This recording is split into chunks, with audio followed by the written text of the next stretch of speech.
जिंदाबाद जिंदाबाद जिंदाबाद। मेरा निवेदन है, तालियां बजती रहनी चाहिए निरंतर। और दीप प्रज्वलन के लिए मैं निवेदन करूंगा कि पहले दीप प्रज्वलन करेंगे।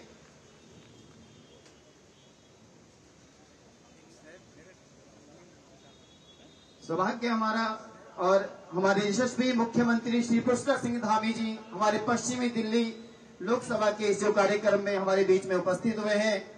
और दीप प्रज्वलन से हम चाहते हैं कि कार्यक्रम का शुभारंभ हो। तो दीप प्रज्वलन जो अज्ञान से ज्ञान की ओर लेकर जाने वाला जो हमारा एक प्रतीक है कि किसी भी कार्य में हम सबसे पहले दीप प्रज्वलन करते हैं। ओम चंद्रमा मनसो जातश्चक्षुः सूर्यो अजायत श्रोत्राद्वायुश्च प्राणश्च मुखादग्निरजायत। ओम दीप ज्योति परम ब्रह्म दीप ज्योति जनार्दन दीपो हरतु मे पापम देव दीप नमोस्तुते। मेरा निवेदन है माननीय मुख्यमंत्री जी से कि वो मंच पर स्थान ग्रहण करें। साथ में राज्य मंत्री श्री विनय रोहिला जी एवं हमारे दिल्ली प्रदेश के प्रभारी श्रीमान अशोक ठाकुर जी आगे सट जाना जरा। निवेदन है कृपया मंच पर स्थान ग्रहण करें। बहुत जोरदार तालियों से स्वागत। भैया पीछे जाओ, पीछे जाओ, पीछे जाओ। भारत माता की जय। देवभूमि उत्तराखंड की जय। श्री नरेंद्र मोदी जिंदाबाद। माननीय पुष्कर सिंह धामी जिंदाबाद। जोरदार तालियां बजती रहनी चाहिए। स्वागत, अभिनंदन, हार्दिक अभिनंदन। इस इंद्रप्रस्थ की भूमि पर पश्चिमी दिल्ली में हम आपका हार्दिक स्वागत एवं अभिनंदन करते हैं। मेरा निवेदन है कि इसके बाद स्वागत की एक परंपरा है। तो मेरा स्वागत है कि जो बड़ी माला लेकर लोंडियाल जी बड़ी माला लेकर आएंगे। और निवेदन है श्रीमान हरेंद्र डोलिया जी से कि वो बड़ी माला के साथ माननीय मुख्यमंत्री जी का स्वागत करेंगे। पश्चिमी दिल्ली लोकसभा में इस पश्चिमी जिले में उत्तराखंड प्रकोष्ठ में आपका हार्दिक स्वागत है, अभिनंदन है। सुनीता जी से निवेदन है कि मंच पर आ जाएं। जोरदार तालियां बजती रहनी चाहिए। एक जोर से हमारे अंदर आज हमारे पश्चिमी दिल्ली के उत्तराखंडी सभी भाई बहन बहुत प्रसन्न हैं, हर्ष का अनुभव कर रहे हैं। एक ऊर्जा का संचार हमारे अंदर हो गया कि माननीय मुख्यमंत्री जी हमारे बीच में हैं और हमें बस ऐसा एहसास होता है कि हम साक्षात देवभूमि पर ही खड़े हैं। बहुत बहुत स्वागत, अभिनंदन भाई साहब का। स्वागत की परंपरा में नियम है मेरा डोलिया से निवेदन है कि वो उत्तराखंड की जो हमारी एक प्रतीक टोपी है उसको पहनाकर माननीय मुख्यमंत्री जी का स्वागत करेंगे।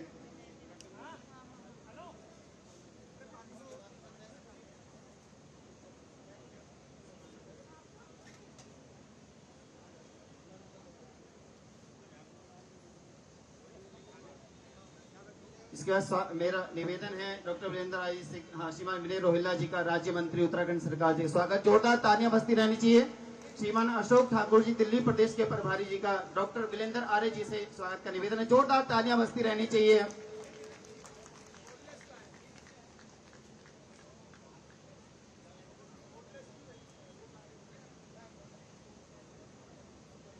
श्रीमान मेरा हरेंद्र डोलिया से निवेदन है एक बार वो मंच पर आकर परिचय भाषण देंगे पश्चिमी दिल्ली की ओर से।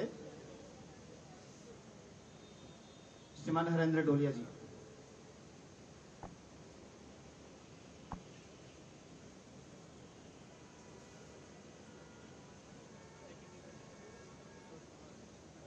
आप सबसे निवेदन है एक बार पीछे बैठ जाएंगे तो ठीक रहेगा, व्यवस्था बनी रहेगी, गरिमा बनी रहेगी। मुख्यमंत्री जी हमारे साथ मंच पे हैं। प्लीज मेरे सब आप भाई बंधु भगिनी से निवेदन है, सभी लोग अपना अपना स्थान लेंगे। बहुत सुंदर व्यवस्था है हमारे बीच में, सांस्कृतिक कार्यक्रम भी एक प्रस्तुति रहेगी। आप प्लीज ये बीच में बैठे खड़े हैं ना सभी लोग, आप एक बार हमारे मुख्यमंत्री साहब हमारे बीच में है। पहाड़ की आन बान शान, जिन्होंने कई मुद्दों में पहाड़ का सर, माथा, छाती बिल्कुल गौरवान्वित करी है। और मैं आप सबसे निवेदन करता हूँ पहाड़ के हमारे यशस्वी मुख्यमंत्री जी का भरपूर तालियों से एक बार अभिनंदन करेंगे।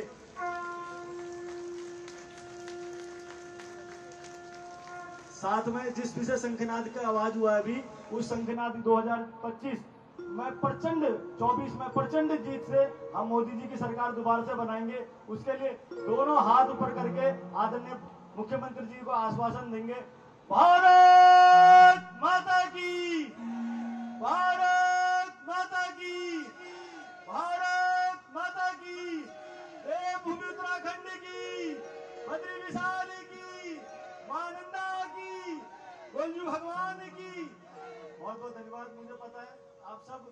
माननीय मुख्यमंत्री जी को सुनने के लिए आतुर है। बस मुझे केवल इतना ही कहना है कि आने वाले 25 तारीख को हम सब लोग प्रचंड रूप से, पहले मैं मतदान करूं फिर अपने लोग मतदान करें, उसकी प्लानिंग करके एक अच्छे तरीके से उत्तराखंड समाज बहुत बड़ी तादाद में प्रवासी समाज दिल्ली में रहता है और निर्णायक भूमिका में हमारे प्रदेश के यशस्वी साहब आज मुख्यमंत्री जी सुबह से 2 कार्यक्रम में उत्तराखंड प्रकोष्ठ के आ चुके हैं। बहुत सरल स्वभाव के धनी, जो मेरे एक छोटे से निवेदन में अपने 4 कार्यक्रम छोड़ के कि नहीं मुझे अपने पहाड़ के लोगों के बीच जाना है, ऐसे सरल स्वभाव के धनी आदरणीय पुष्कर सिंह धामी जी को मैं नमन करते हुए अपनी वाणी को यहीं पर विराम करता हूं, क्योंकि आगे बहुत भाई साहब का शेड्यूल टाइट है। बहुत बहुत धन्यवाद, बहुत बहुत आभार पुनः दिल्ली प्रदेश की तरफ से, अपने वरिष्ठ कार्यकर्ताओं की तरफ से आपने समय निकाला भाई साहब, आपका पुनः बहुत बहुत आभार। बहुत बहुत धन्यवाद प्रदेश संयोजक श्रीमान हरिंद्र डोलिया जी का। इसको निवेदन करता हूं राज्य मंत्री उत्तराखंड सरकार श्रीमान विनय रोहिला जी का की ओर आए और हमें संबोधित करें।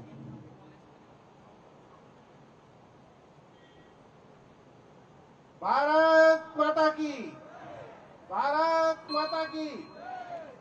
नरेंद्र मोदी, नरेंद्र मोदी, पुष्कर धामी, दोनों हाथ उठाकर जोर से बोलिए, पुष्कर धामी, पुष्कर धामी।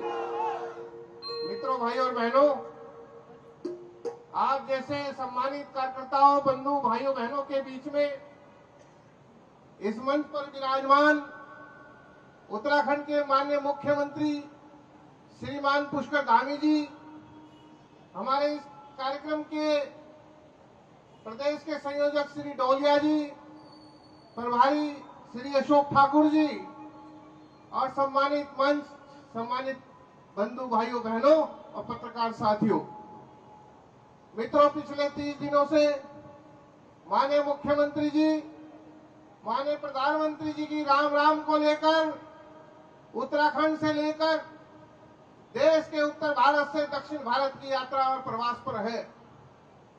मित्रों, हम उत्तर भारत में जब देखते हैं कि हम सब कार्यकर्ता बड़े परिश्रम और लगन से माननीय प्रधानमंत्री जी को पुनः प्रधानमंत्री बनाने का संकल्प ले रहे हैं, तो इसी प्रक्रिया में जब मुख्यमंत्री जी तेलंगाना, आंध्र प्रदेश, पश्चिम बंगाल और अनेकों राज्यों में उधर से प्रवास और यात्रा कर रहे हैं, तो मुझे बड़ा अचंभा होता है कि कहीं पर 20,000, कहीं 30,000 की संख्या में 40-45 डिग्री टेम्परेचर के पर लोग उपस्थित होकर वहां पर अपना आशीर्वाद देते हैं और कहते हैं माननीय मुख्यमंत्री जी पुष्कर धामी जी, अब की बार 400 पार, नरेंद्र मोदी जिंदाबाद।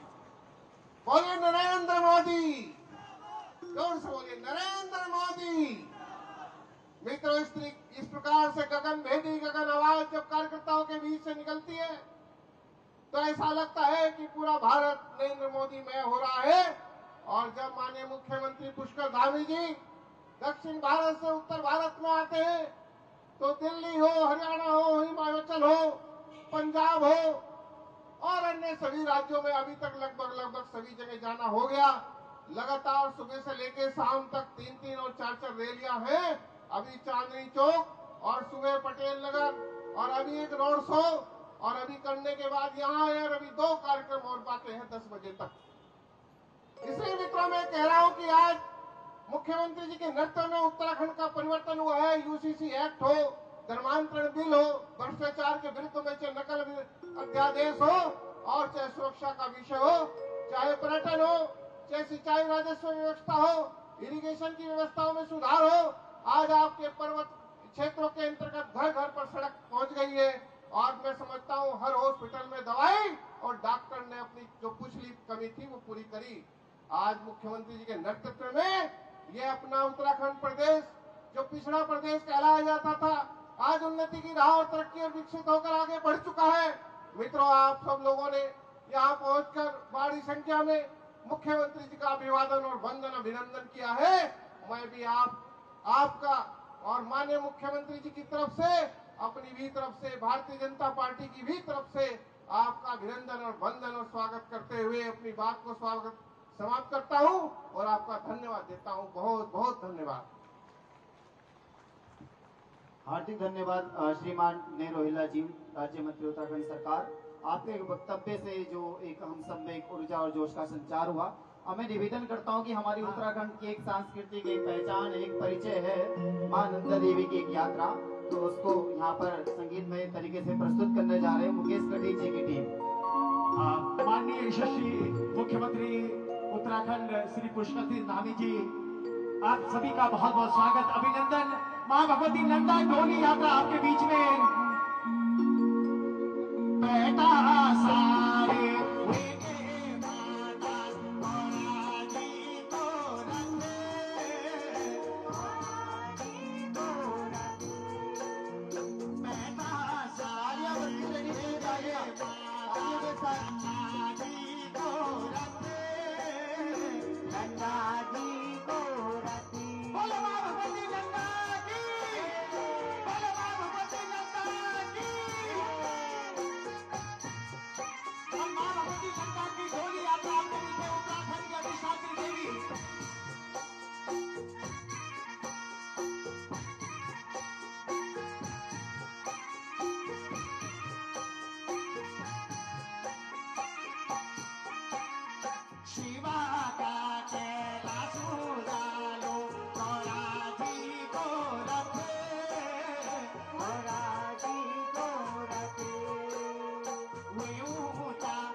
मां भगवती नंदा का आशीर्वाद संपूर्ण उत्तराखंड पर, प्रवासी उत्तराखंडियों पर हमेशा बना रहे। बहुत बहुत धन्यवाद।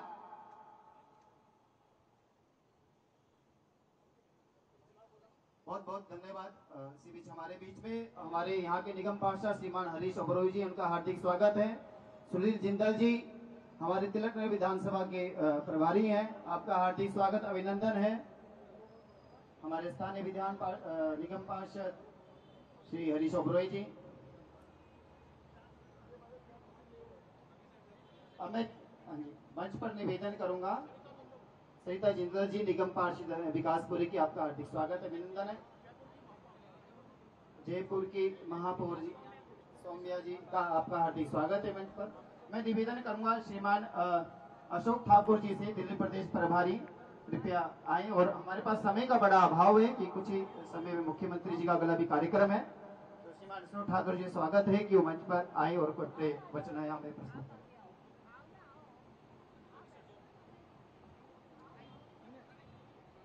मेरे साथ नारा लगाइए, भारत माता की। अरे भाई, हमारे यशस्वी मुख्यमंत्री ऊर्जावान जो पूरे देश में आज उत्तराखंड का नाम ऊंचा कर रहे हैं, हमारे बीच में है, तो आवाज भी जोरदार होनी चाहिए। बोलिए, भारत माता की, देवभूमि उत्तराखंड की, देवभूमि उत्तराखंड की, जय श्री राम, जय श्री राम। आज हम यहाँ माननीय मुख्यमंत्री जी को सुनने के लिए एकत्रित हुए हैं। मैं उनके और आपके बीच में ज़्यादा समय नहीं लूँगा। मैं आप सबकी तरफ से उनका धन्यवाद करना चाहता हूँ कि बहुत शॉर्ट नोटिस पर उन्होंने हमारा निमंत्रण स्वीकार किया। तो भारतीय जनता पार्टी दिल्ली प्रदेश, उन्होंने जो भी हमारा निमंत्रण स्वीकार करके यहाँ हमारे बीच में आए, मैं पूरे पार्टी की ओर से उनका बहुत बहुत धन्यवाद करता हूँ। और हम सब जानते हैं कि उनके नेतृत्व में उत्तराखंड लगातार नई ऊंचाइयों को छू रहा है और लगातार जो एक विकास की धारा बह रही है जिस प्रकार की, वो हम सब जानते हैं। और सबसे बड़ी बात यह है कि उनकी सरकार एक सामाजिक सरोकार के साथ काम करने वाली सरकार है। अर्थात मैंने स्वयं महसूस किया है कि अगर छोटी से छोटी पीड़ा भी अगर उत्तराखंड के अंदर किसी उत्तराखंड वासी को या वहाँ रहने वाले निवासी को होती है, तो माननीय मुख्यमंत्री जी उसकी बहुत चिंता करते हैं। हमने पीछे जो एक बहुत बड़ा हादसा हुआ था, उसमें हमने स्वयं सबने अपनी आंखों से देखा है कि किस प्रकार मुख्यमंत्री जी उस टनल के पास रात दिन डटे रहे और जब तक एक एक टनल के अंदर फंसा हुआ जो मजदूर बाहर नहीं आ गया, तब तक माननीय मुख्यमंत्री जी ने वहाँ से मोर्चा नहीं छोड़ा, जो है उस पर डटे रहे। ये अपने आप में बहुत बड़ी बात है। और इस तरह से उन्होंने अपने उत्तराखंड वासियों की और इस देश की सेवा में अपना योगदान दिया है। मैं ज़्यादा समय न लेते हुए इतना ही निवेदन करूंगा कि आप सब 25 तारीख को भारतीय जनता पार्टी की यहाँ से प्रत्याशी कमलजीत शेरावत जी को भारी बहुमत से विजय बनाएंगे। इसी क्रम में हम सब लोग लगे हैं और हमारे प्रधानमंत्री जी और हमारे मुख्यमंत्री जी रात दिन निरंतर उसके लिए प्रयासरत हैं। हम सब इस सफल हों और हमारा जो नारा है कि फिर एक बार मोदी सरकार, और कैसी मोदी सरकार, अब की बार 400 पार। तो मेरे साथ एक बार नारा लगाएंगे कि कैसी सरकार, फिर एक बार, नहीं आवाज में दम नहीं आया, फिर एक बार, फिर एक बार। और मोदी सरकार कैसी होनी चाहिए, 400 पार के साथ। तो अब की बार बहुत बहुत धन्यवाद। बहुत बहुत धन्यवाद। इसके बाद जैसा मैंने कहा, हमारे माननीय मुख्यमंत्री जी हमारे बीच पर मंच पर हैं, जो हमारे अंदर ऊर्जा और संचार वो दिखनी चाहिए। एक बार जय घोष के नारे मेरे साथ हम सभी लगाएंगे। देवभूमि उत्तराखंड की जय, नरेंद्र मोदी जिंदाबाद, पुष्कर धामी जिंदाबाद, धाकड़ धामी जिंदाबाद, मोदी धामी जिंदाबाद। तो ये जयकारे हैं जो हम अब निवेदन करते हैं माननीय मुख्यमंत्री श्री पुष्कर सिंह धामी जी उत्तराखंड से वो आए मंच पर और अपने विचारों से हमें यहाँ पर प्रस्तुति दे और अपने विचार जो सुनने के लिए उत्सुक हैं। कृपया स्वागत है।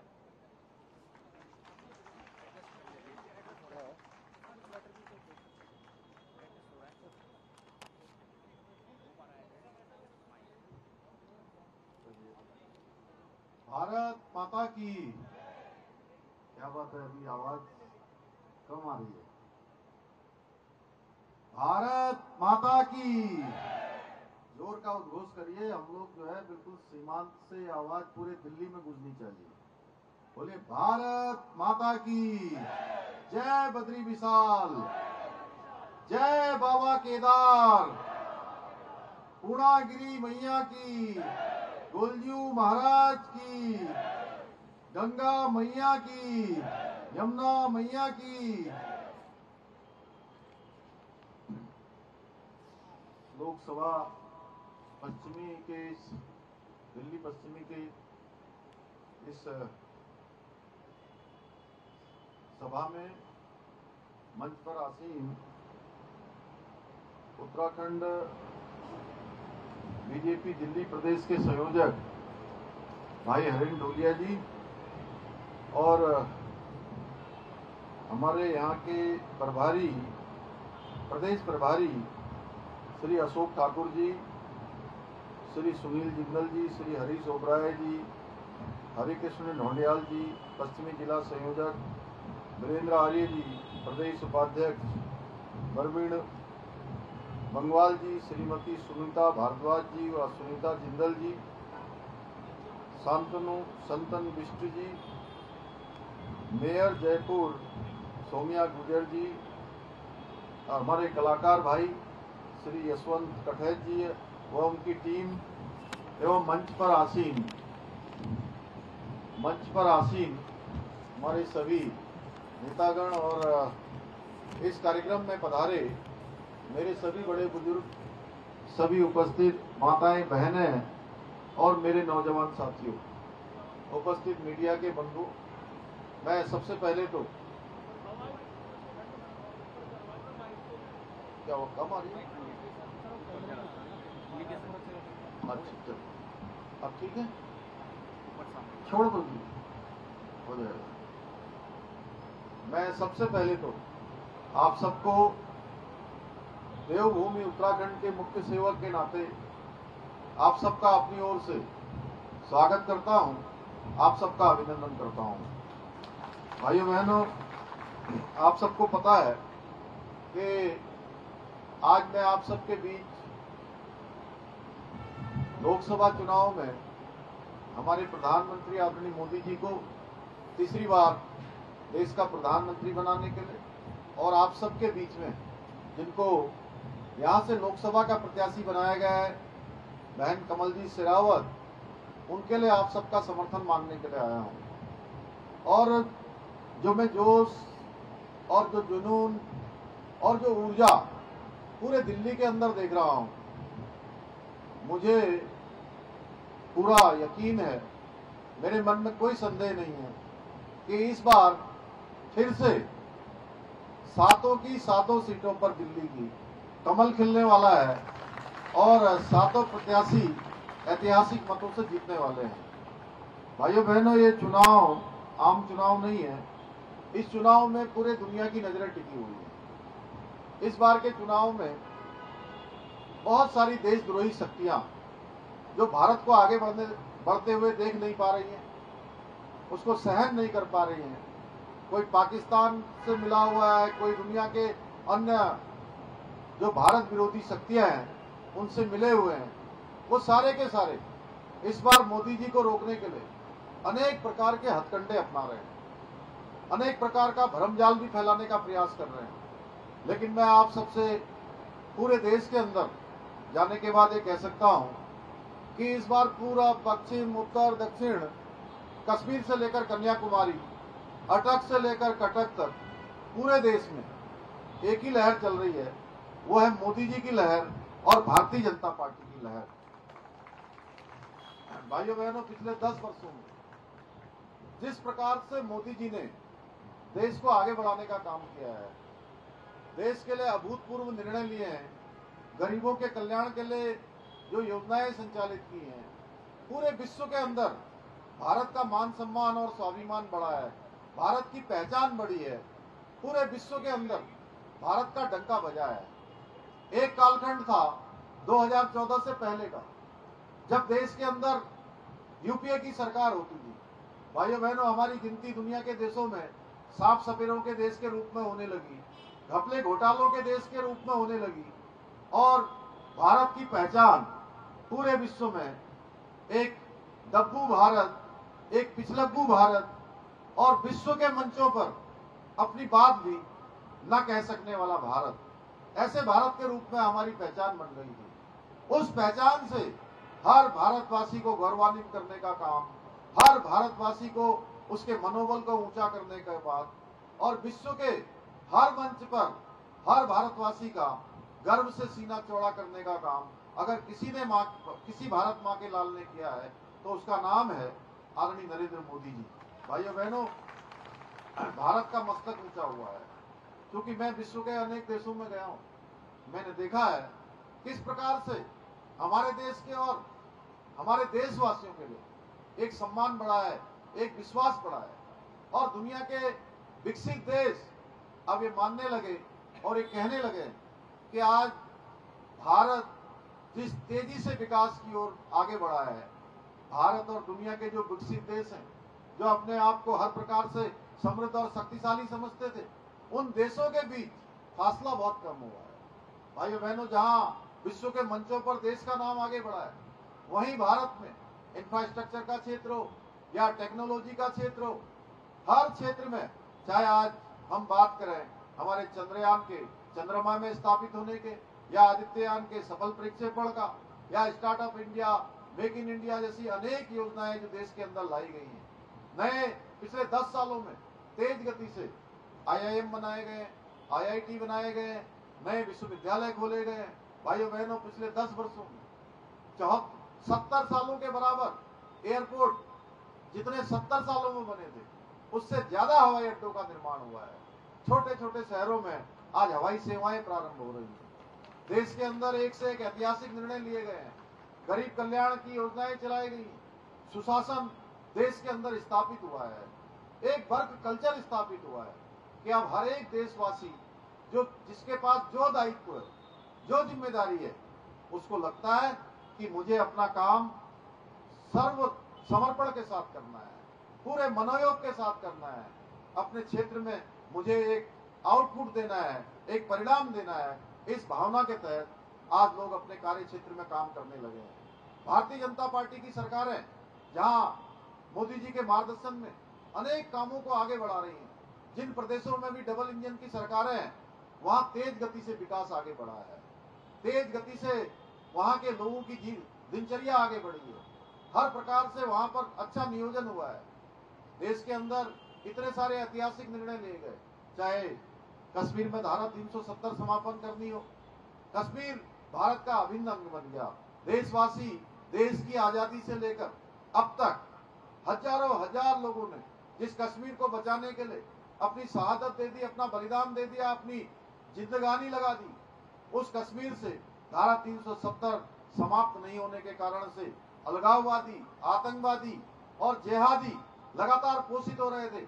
भाइयों बहनों, एक ऐसा मजबूत कदम जिससे कश्मीर भारत का अभिन्न अंग बन गया, देश का संविधान कश्मीर के अंदर लागू हो गया, देश का जो हमारा तिरंगा है वो कश्मीर में लहराने लगा लाल चौक पर। और इसके साथ साथ देश के अंदर जो प्रधानमंत्री हमारे देश में है, वो प्रधानमंत्री को कश्मीर के अंदर भी प्रधान के रूप में मान्यता मिल गई। ये काम कोई और नहीं कर पाया, ये काम भी भारत माँ के लाल नरेंद्र मोदी जी के नेतृत्व में संपन्न हुआ। भाइयों बहनों, ऐसे अनेक काम, चाहे 3 तलाक का खात्मा करना हो, देश में अगर कोई हमला होता हो या पुलवामा का अटैक होता है तो हमारे सैनिक, हमारी सेना सीमा के उस पार जाके उन आतंकवादियों के, अलगाववादियों के, जिहादियों के अड्डों को नेस्तनाबूद करने का काम करती है, सर्जिकल स्ट्राइक करती है।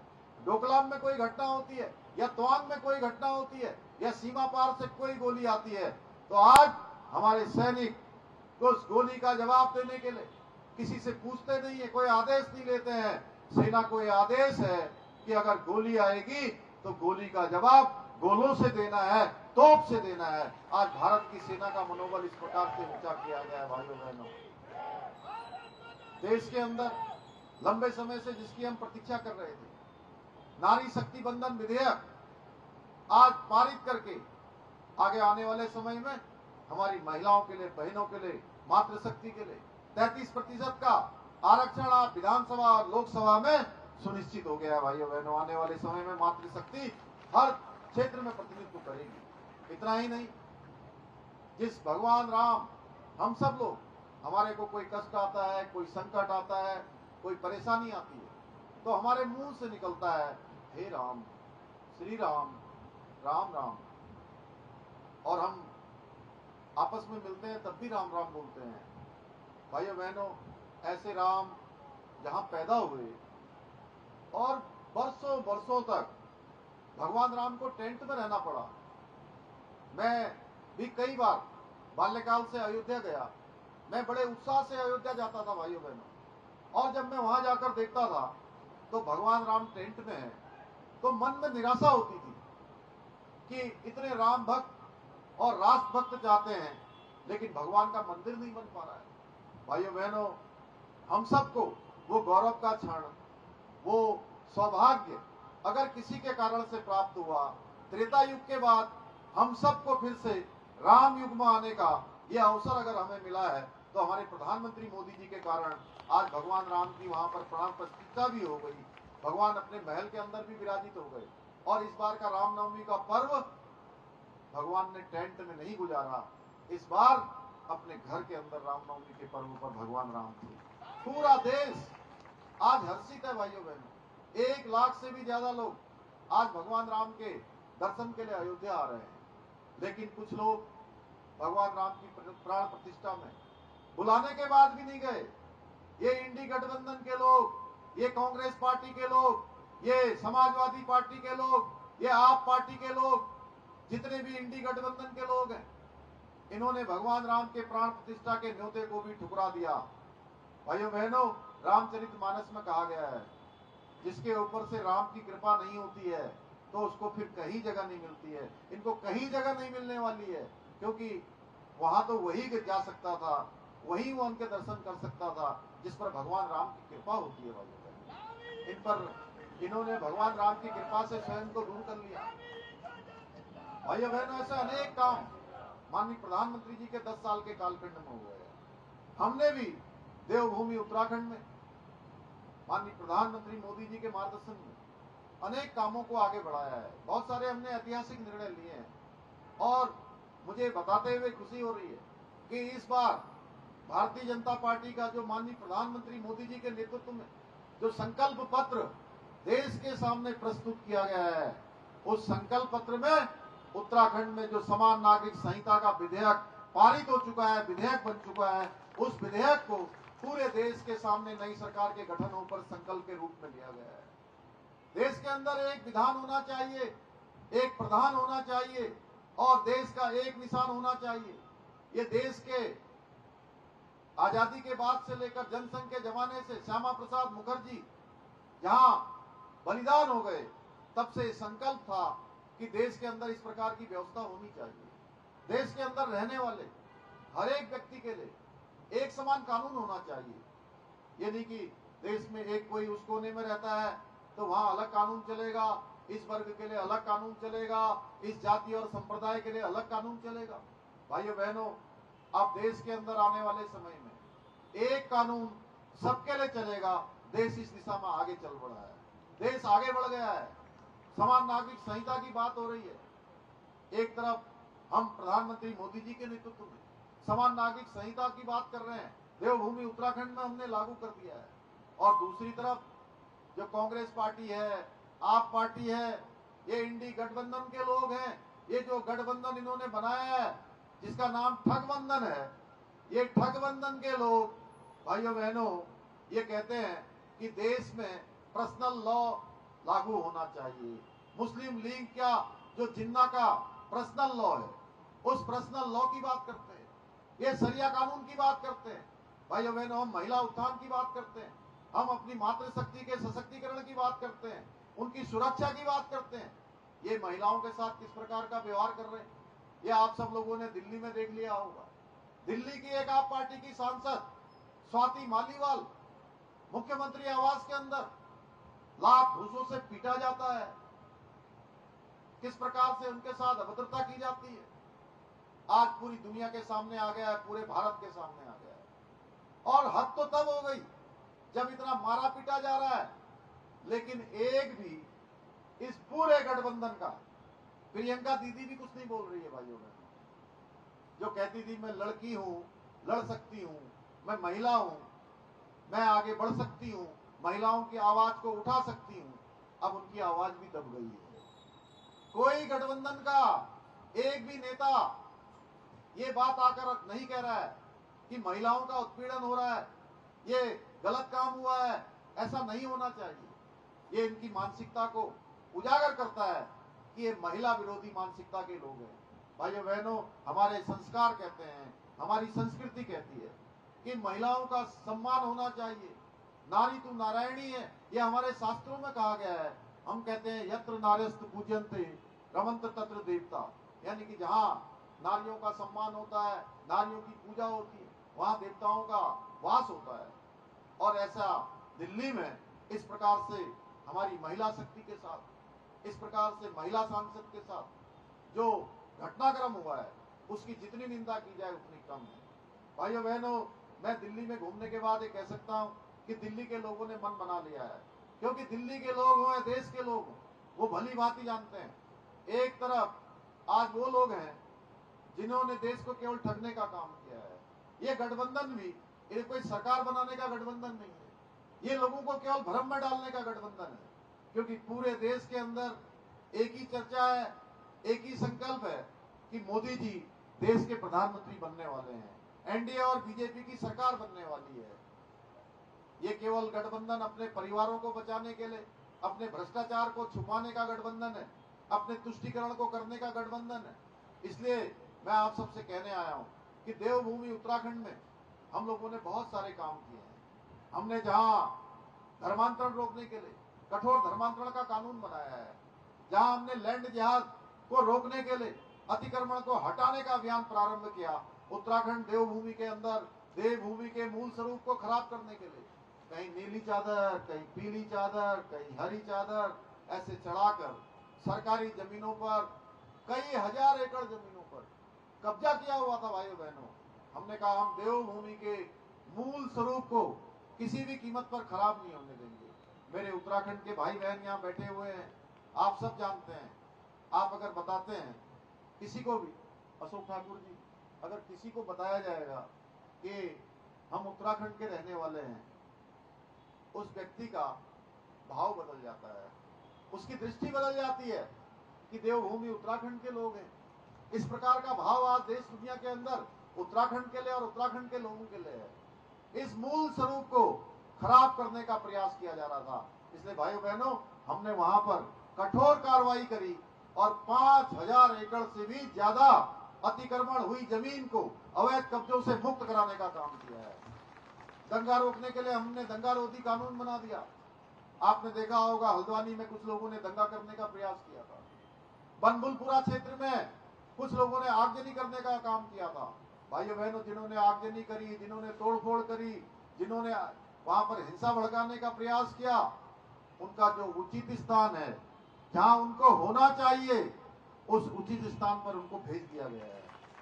और भविष्य में कभी अब इस प्रकार की घटना न हो, भविष्य में कभी इस प्रकार की घटना की पुनरावृत्ति न हो, उसके लिए हमने देवभूमि उत्तराखंड में दंगा रोधी कानून बना दिया है। अब अगर कोई दंगा करेगा, मारपीट करेगा, सरकारी संपत्ति को, निजी संपत्ति को नुकसान पहुंचाने का काम करेगा, तो उसके एक एक पाई की भरपाई उसी दंगाई से वसूल की जाएगी। भाइयों बहनों, जो दंगा करेगा। इस प्रकार से कई सारे ऐतिहासिक निर्णय हमने लिए हैं।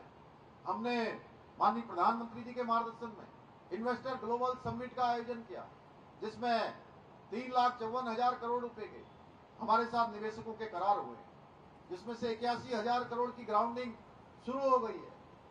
आज देश दुनिया के तमाम निवेशक, इंडस्ट्री के लोग अपना निवेश करना चाहते हैं, अपना उद्योग लगाना चाहते हैं। हमने 30 से भी ज्यादा नीतियां वहां पर नई बनाई हैं, कुछ नीतियों में संशोधन किया है, कुछ को हमने सरल बनाया है। इसके पीछे हमारा हेतु है कि उत्तराखंड के अंदर निवेश आए, उत्तराखंड के अंदर रोजगार बढ़े, हमारे नौजवान युवाओं को रोजगार करने का अवसर मिले। भाइयों बहनों, हमें उम्मीद है आने वाले समय में हमारे उत्तराखंड से गए हुए देश दुनिया के अंदर जो लोग हैं वो आएंगे, उनसे हम लगातार कांटेक्ट कर रहे हैं, लगातार वो हमारे संपर्क में। उन्होंने, सब लोगों ने मुझे कहा है कि आने वाले समय में जो भी उन्होंने मान सम्मान और अपना स्थान बनाया है, वो उत्तराखंड अपने पैतृक स्थानों की ओर भी जाएंगे। मैं आप सबसे भी कहना चाहता हूँ कि अपने गाँव को जरूर जाएं, साल में एक बार जरूर कार्यक्रम बनाएं, अपने बच्चों को, अपने आने वाली पीढ़ियों को अपनी संस्कृति से, जड़ों से जोड़ने का काम करें। मुझे बड़ी खुशी होती है कि जब मैं जाता हूँ, ये माननीय प्रधानमंत्री जी ने जो 26 जनवरी को ये टोपी धारण की थी, आज एक टोपी विश्व विख्यात हो गई है।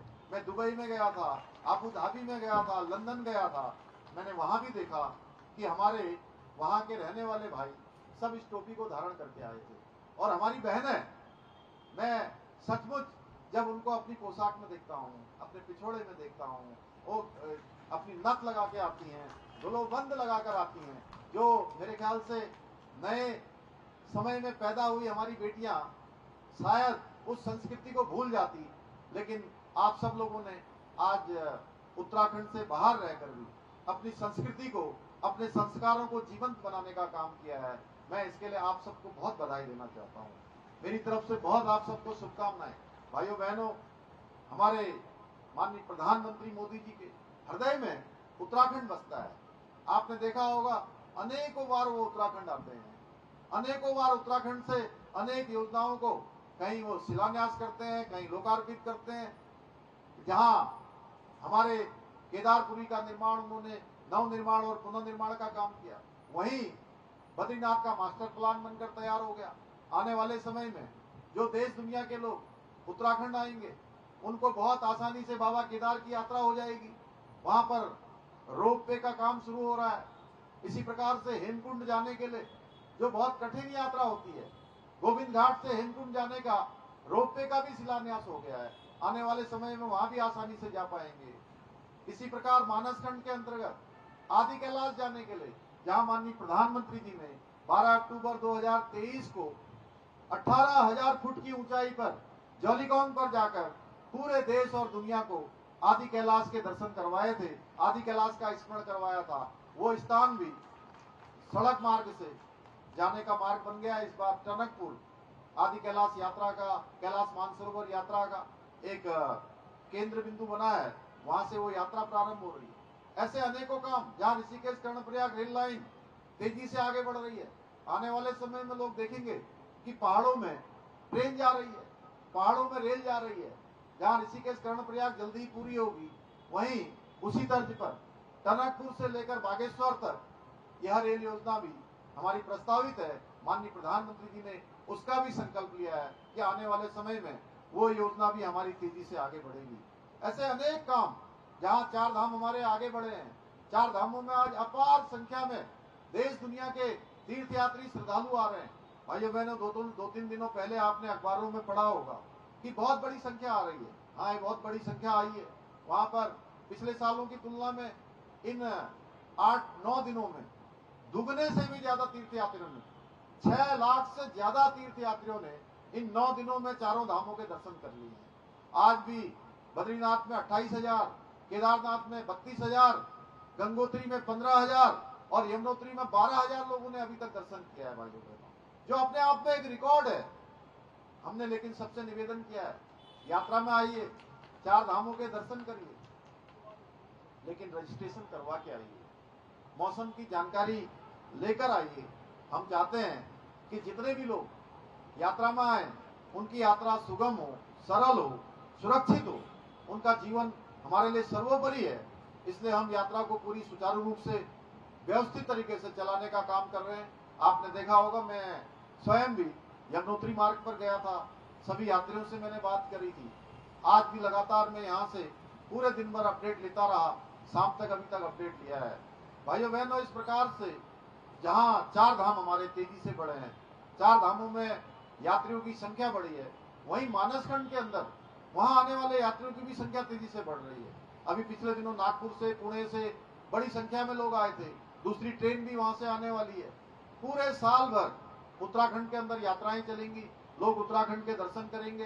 पर्यटकों का सीजन है। जहाँ चार धाम में पिछले वर्ष 56 लाख लोगों ने यात्रा करी थी, इस वर्ष मुझे लगता है कि बड़ी संख्या में लोग आएंगे। कांवड़ यात्रा में 4 करोड़ 15 लाख लोगों ने यात्रा करी थी। भाइयों बहनों, हम आने वाले समय के लिए पूरा हमारे प्रधानमंत्री जी के मार्गदर्शन में पूरा नियोजन कर रहे हैं कि देश दुनिया की नजर उत्तराखंड में है, उत्तराखंड आना चाहते हैं, उत्तराखंड में दर्शन करना चाहते हैं, उत्तराखंड में पर्यटन के लिए आना चाहते हैं, हमारे तीर्थों को देखना चाहते हैं, हिमालय को देखना चाहते हैं, वनों से आच्छादित, नदियों से आच्छादित और पर्वतों से आच्छादित हमारे राज्य में हर कोई आना चाहता है। फिल्म इंडस्ट्री के लोग भी आ रहे हैं, इंडस्ट्री के लोग भी आ रहे हैं। हम सबका स्वागत करते हैं, वहाँ उन सबको आमंत्रित करते हैं कि आइए उत्तराखंड में अपना काम करिए। आप सबका सहयोग हमेशा से उत्तराखंड को आगे बढ़ाने में मिलता रहा है। आप सब लोग उत्तराखंड के ब्रांड एम्बेसडर हैं। मैं उत्तराखंड के जितने भी प्रवासी भाई बहन, चाहे वो किसी शहर में हिंदुस्तान के रहते हो, दुनिया के किसी शहर में रहते हो, उन सबको हमने कहा है कि आप हमारे ब्रांड एम्बेसडर हैं। आप वहीं रहकर उत्तराखंड से जुड़े रहिए। उत्तराखंड के लिए जो भी आपका योगदान हो सकता है वो करिए। मैं एक बार फिर से आप सबसे अपील करने के लिए आया हूँ कि 25 मई का दिन गर्मी का दिन होगा। उस दिन अत्यधिक तापमान होगा। आज भी तापमान 45 डिग्री से अधिक है। उस दिन मुझे लगता है कि तापमान इसके आसपास होगा, लेकिन आपको उस दिन तापमान से घबराना नहीं है। इस तापमान को चुनौती के रूप में मानते हुए विकसित भारत के संकल्प के लिए, भारत के भविष्य के लिए, हमारे बच्चों के भविष्य के लिए, देश को दुनिया का सिरमौर बनाने के लिए हमको मतदान में अवश्य भाग लेना है। और स्वयं तो लेना ही है, स्वयं के साथ साथ आसपास के लोगों को लाकर भी इस लोकतंत्र के महायज्ञ में अपनी आहुति देनी है, अपना मतदान करना है, वोट देना है।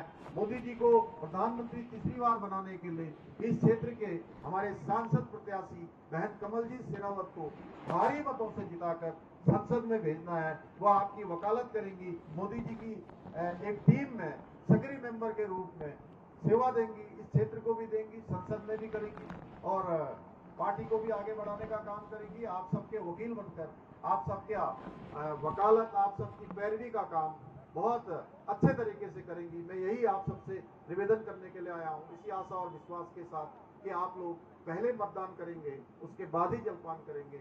इतना ही निवेदन करते हुए मैं अपनी बात को समाप्त करता हूँ। बहुत बहुत धन्यवाद। जय श्री राम, जय श्री राम, जय श्री